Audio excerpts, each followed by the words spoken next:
Now, have you ever been walking through Appalachia and you come across a Super Mutant Hound and you wonder, I wonder what they taste like after you take one down and you cook up the meat for it, and it looks tasty in the game. And I was thinking about what is somewhat similar to it in the real world, and a pig pork would be my guesstimate. So today we're doing country style ribs, one of my favorite style of ribs to cook and to eat out of all of the ribs, St. Louis baby back and everything. Though I will say beef back ribs do have a strong part in my heart for where my stomach rests. But I'm thinking country style ribs because they're not technically ribs, they're more of the Boston butt. They're cut off the shoulder type.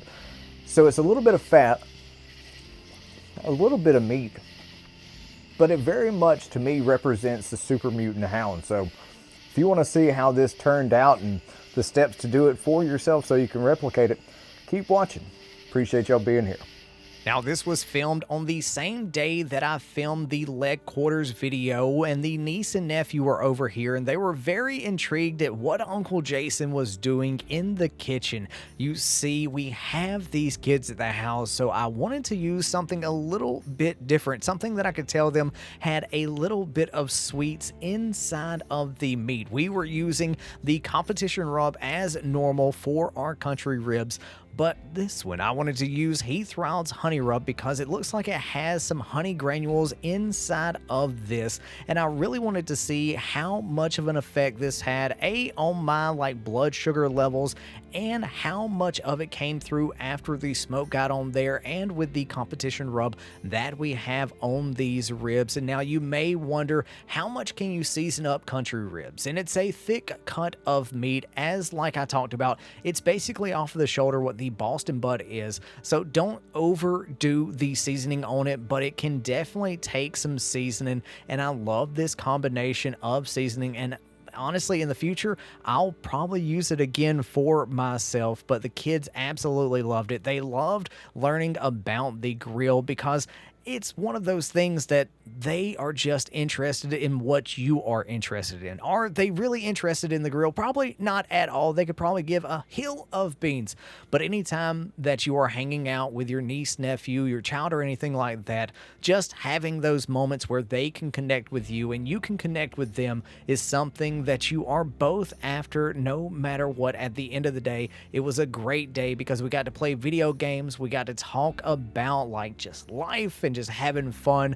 And maybe one day when they get a little bit older, I'll introduce them into Fallout 4 or something along those lines. Now, it's been about an hour and a half since we put these country ribs on, so let's get in here and see what they're looking like. But yeah, by the way, if you were wondering about the amount of smoke that the PG-1000i puts out, look at how much smoke is billowing out of this thing. But yes, oh my, those are looking absolutely wonderful. So we're going to let them go for about another 20 to 30 minutes at 225, and then we're going to bump it up to 275 until it gets to temperature.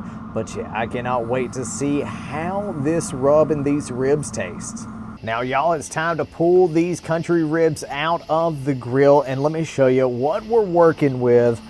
Oh my, these things are looking absolutely wonderful. Now, my buddy Shasty told me to pull the wonderful country ribs at 180. Normally I pull them at 190, 195.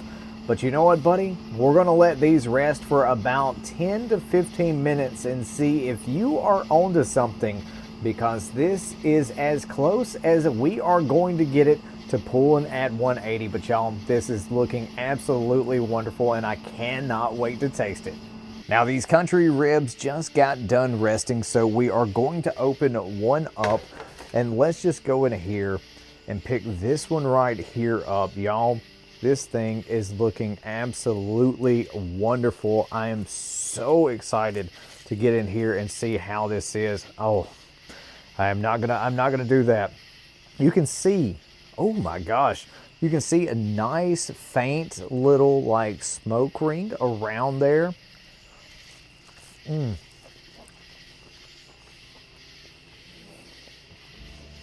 I think Shasty might have been onto something. I think Shasty was on something. Next time you're doing country ribs, oh my God, that honey, I can taste the sweetness on that fat bite that I just got. But yeah, it's 180 degrees that I pulled that. It is so juicy, it's so tender. But I love country ribs. And like I said, I know